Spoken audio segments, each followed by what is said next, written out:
Hello and welcome to Morehouse's Math Menagerie. Today we're going to be talking about linear regression. You will recall from yesterday's video that we are dealing with least squares regression lines here. And this is the model that we use. Our y hat, which is our predicted y value, is equal to b naught, which is the y-intercept, plus b sub 1 times x, and b sub 1 is the slope of that line. We talked in the previous section about testing this model to see if there is a linear association between x and y or not.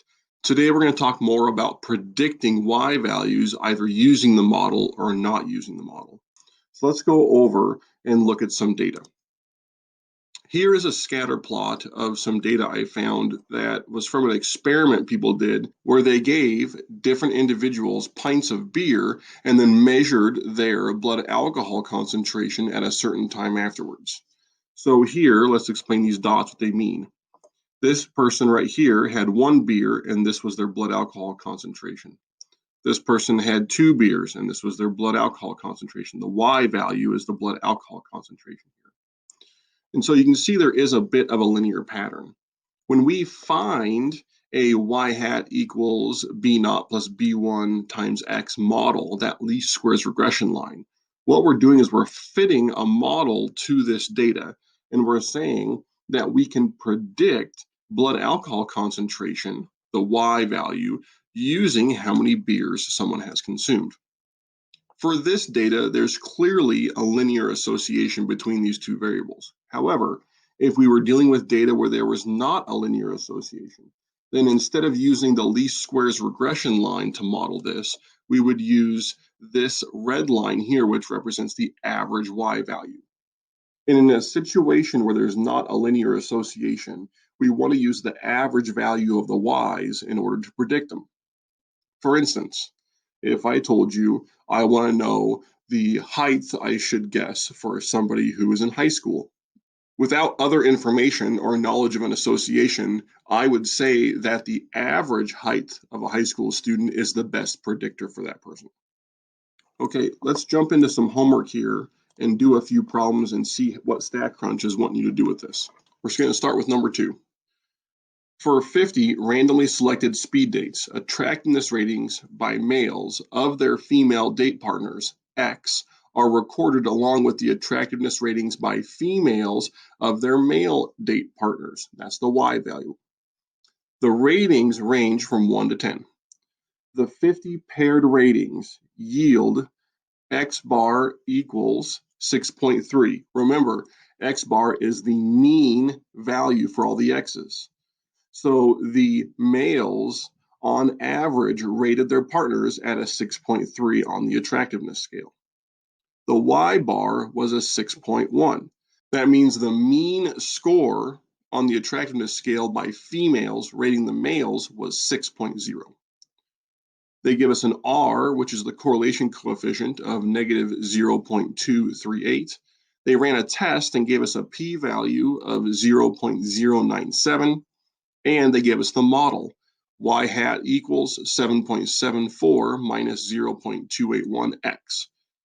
And it asks us to find the best predicted value of Y hat, the attractiveness rating by a female of male, for a date in which the attractiveness rating by the male of the female was x equals 5. And they want us to use a 5% significance level. So what's happening here is we have a linear model that is built from this data. They didn't give us the data. It'd be kind of nice to look at the scatter plot, but we don't have that.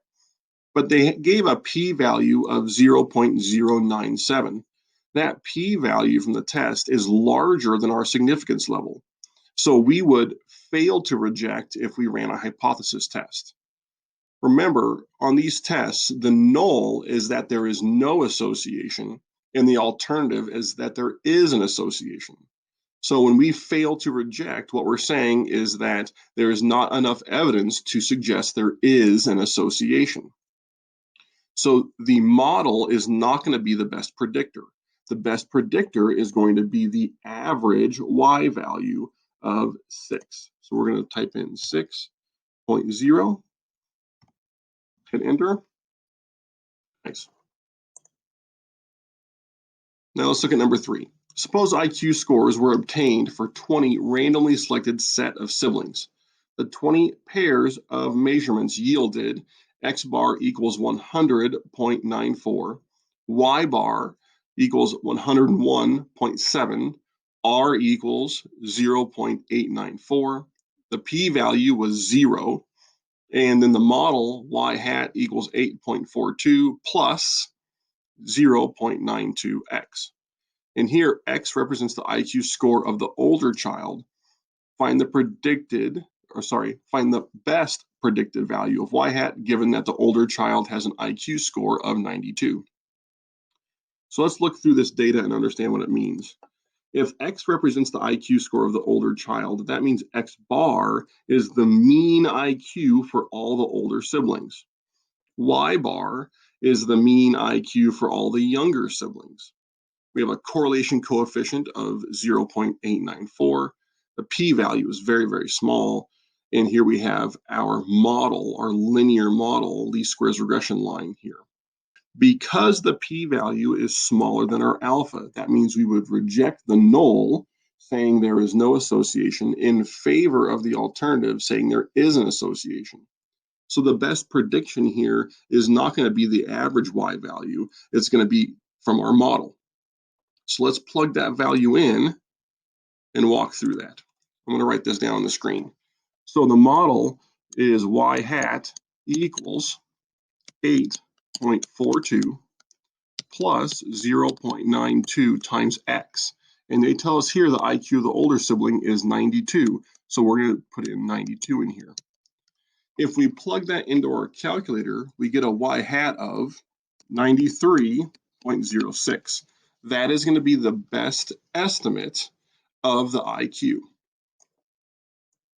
So let's go back to the screen, 93.06, 93.06, hit enter. All right, because there was a linear relationship, the model provided the best estimate. All right, I want to jump up to number 5 next. Number 5 says, use the given data to find the equation of the regression line. Examine the scatter plot and identify a characteristic of the data that is ignored by the regression line. So let's open this up in StatCrunch. To find the regression line, I'm going to go to Stat, Regression, Simple Linear. I'm going to select my X value as the X's and the Y variable as the Y's. This is already all set up to run our test. We're not too concerned about that right now. We just want to get the model. I'm going to hit compute. Here at the top, it gives us the model. It says the y-intercept is 3.200 and some change, and the slope is 0.5. They want 2 decimal places. So I'm going to say over here, 3.20.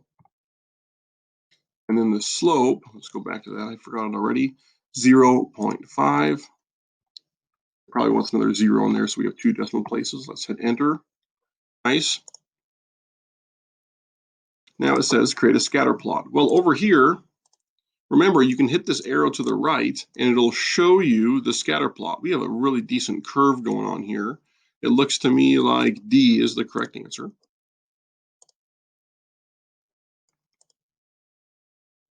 then it says identify a characteristic of the data that is ignored by the regression line. Well, here we have a very strong curved pattern. So let's read through these and see which one indicates that. There is no trend in the data. That is not true. There is an influential point that strongly affects the graph of the regression line. That's not true. The data has a pattern that is not a straight line. Bingo. C is going to be our answer here. Awesome. Okay, number 9 is going to be the last one we go over. Let's get into it. The data show the chest size and weight of several bears. Find the regression equation, letting chest size be the independent X variable. Then find the best predicted weight of a bear with a chest size of 40 inches. Is the result close to the actual weight of 292 pounds? Use a significance level of 5%.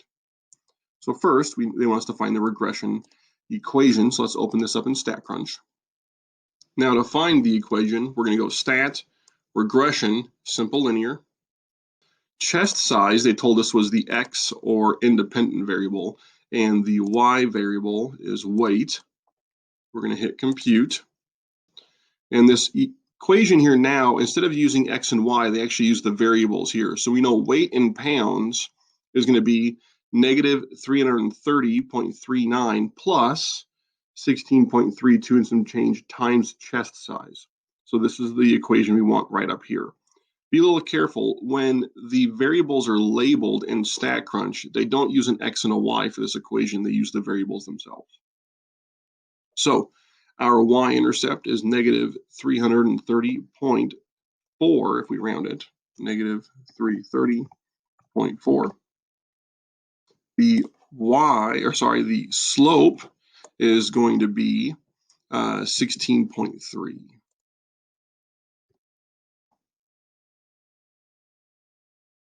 Like that. Okay, next it asks us to find the best predicted weight of a bear with a chest size of 40 inches.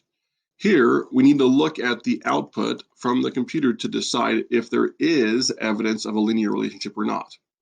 So we're going to look at this slope down here, and remember that slope and correlation are the same in terms of running a test. If the slope is 0, then the correlation coefficient is 0.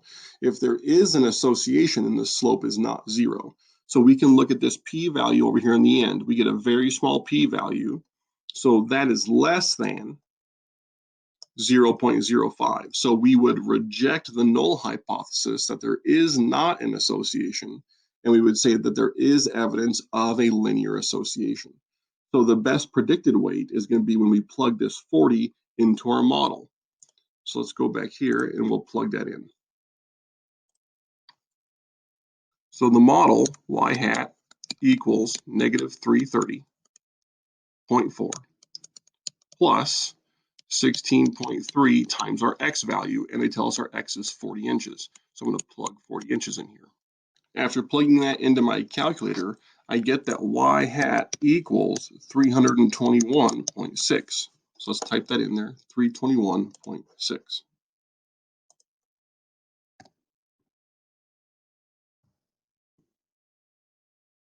Nice. Now I have to say the actual weight of this bear was 292.